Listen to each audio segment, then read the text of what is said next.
A few weeks ago, Emirates saw delivery of their brand new A380. Today, I'm reviewing this for the first time on YouTube. Big questions to answer. What's exactly new? Where should you sit? And wait, there's an onboard lounge? Of course, as always, I'll explain in full just how I booked this. Today, for the price of economy. Hey there guys, what is up and welcome back to the channel. Today we've got a pretty special journey in for you.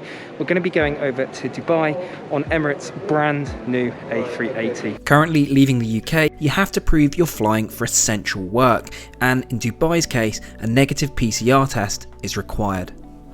Well, I don't know about you, but it seems a bit of a ghost town, unsurprisingly, at the moment. One of the good things about Emirates' move to Terminal 2 is that now they've sorted out lounge access. This is good because a few months back flying Emirates, there was no lounge provided, and in this instance I had to use my priority pass. Today though, however, Emirates has provided Lufthansa's lounge. My boarding pass? After realising my flight goes from B gates today, which is an absolute trek, it meant I'll only have a short while in the lounge. I tell you what guys, I'm really pushing the boat out today. It's not the hugest selection, but they're doing what they can do at the minute. I think it's pretty good. So I'm going to smash this down. Also, side note, what do you think to the lockdown haircut? Yeah, I desperately need a trim. So it's not actually normal that Emirates would depart from Terminal 2. In usual non-pandemic times, it would depart from Terminal 3, where you can board directly from the lounge onto the plane.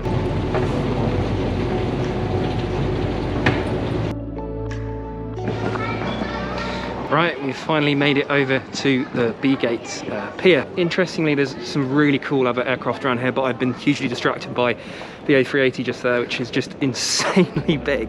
The A380 is so vast, there's even a totally separate jet bridge for business and first class. Hello. Very well, thanks.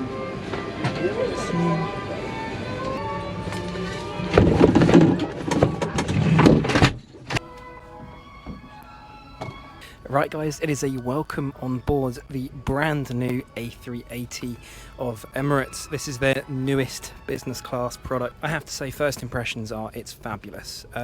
It's a similar design to what they rolled out on their 777, which featured the Game Changer. I much prefer this style dark wood to the walnut that they used to have, which was a little bit garish. There's not as much gold knocking about. It feels a lot more classy. The seat does actually feel a bit wider. I don't know if that's just my imagination or perhaps because I've been used to flying on Turkish too much recently. Sorry guys. Unlike most airlines at present, Emirates have pre-departure towels and champagne. It's not long before we push back and the safety video is screened. Something I love about the A380 is being able to watch takeoff from the tail cameras. As we leave lockdown London behind, one of the friendly FAs comes over to offer me some more Verve Clicquot champagne. This was served with some warm nuts. Let's take a look in today's menu. Selection is pretty good today, although I did note they were out of several options, which I did find a little disappointing considering the light load today. Excuse the hilarity of me trying to get into my seat when the tray table is out. This does highlight that once your dinner is out, you're pinned in. You may notice too, I've changed seats to an aisle. So what have I gone for? I started with the meze, served with Arabic breads, and perhaps the best garlic bread I've ever had in the sky. This was accompanied by a fresh salad. For main, I went for the lamb kofta. This again was delicious. And of course, I went for dessert. Today, the chocolate truffle, which goes without saying, was epic. Okay, let's compare side by side what the new seats are like.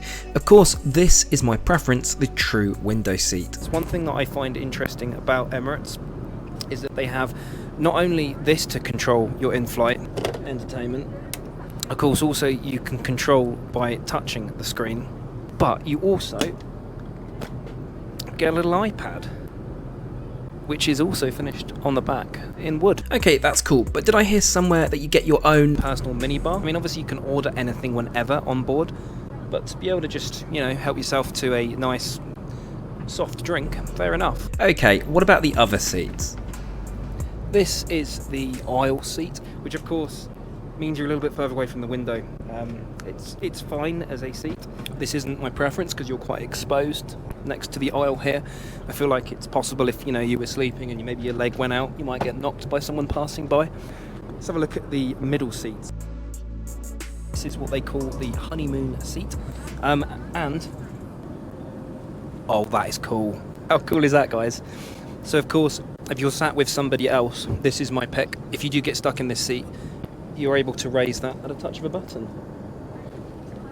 Aside from that, the rest of the seat features are the same. You don't get the same stowage as you do at the windows, but still, it's a great seat that you would sit at as a couple.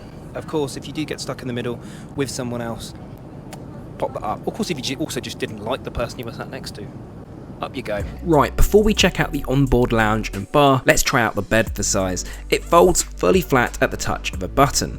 Emirates provide decent bedding too, a mattress topper and a pretty comfortable blanket. As this flight is overnight, I will take a short nap. I mean, I have to give it a fair review, right? Okay, it's time for the A380's party piece. The bar.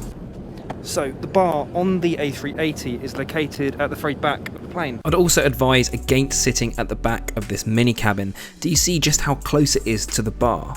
Oh, and it's also a lounge. On one side, seated dining with space for 4, and the other a more casual sofa setup. That bar though, quite frankly ridiculous, and of course I had to get a photo. Thanks to the crew for putting up with my YouTube antics. One of the super cool things is that you can have food here. It's not just somewhere to just drink, of course it's great to socialise. In normal times, obviously you'd meet a lot of people at the bar. At the moment they have, I think it's 5 people maximum that you're allowed in this area. Now of course it's actually completely deserted at present. I had a freshly made cappuccino, pastries and fruit for breakfast.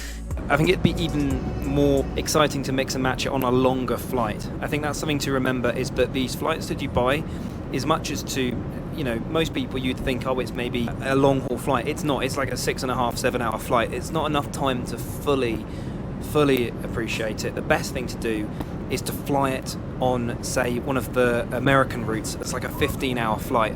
That way you get to fully experience the A380 for what it's about. You can go and sit and have breakfast in the lounge. You can go and have a decent sleep. It gives you much more time. Talking of which, it's time for landing already. This flight has literally flown by. But remember, we still need to talk about how I booked this. Take care, thank you. Guys, welcome to Dubai. My goodness, that was a phenomenal flight. So how much was it? I booked this as an economy ticket and simply upgraded to business class with 39,000 Skywards. The miles I was able to transfer from my Amex. Don't have an Amex? Worry not. You can buy the miles in cash in one of the frequent Skyward sales, sometimes at 50% off. I have plenty of tricks and tips on booking flights such as these, so be sure to subscribe to the channel if you haven't already. Thanks so much for watching guys, and I'll catch you all again next week.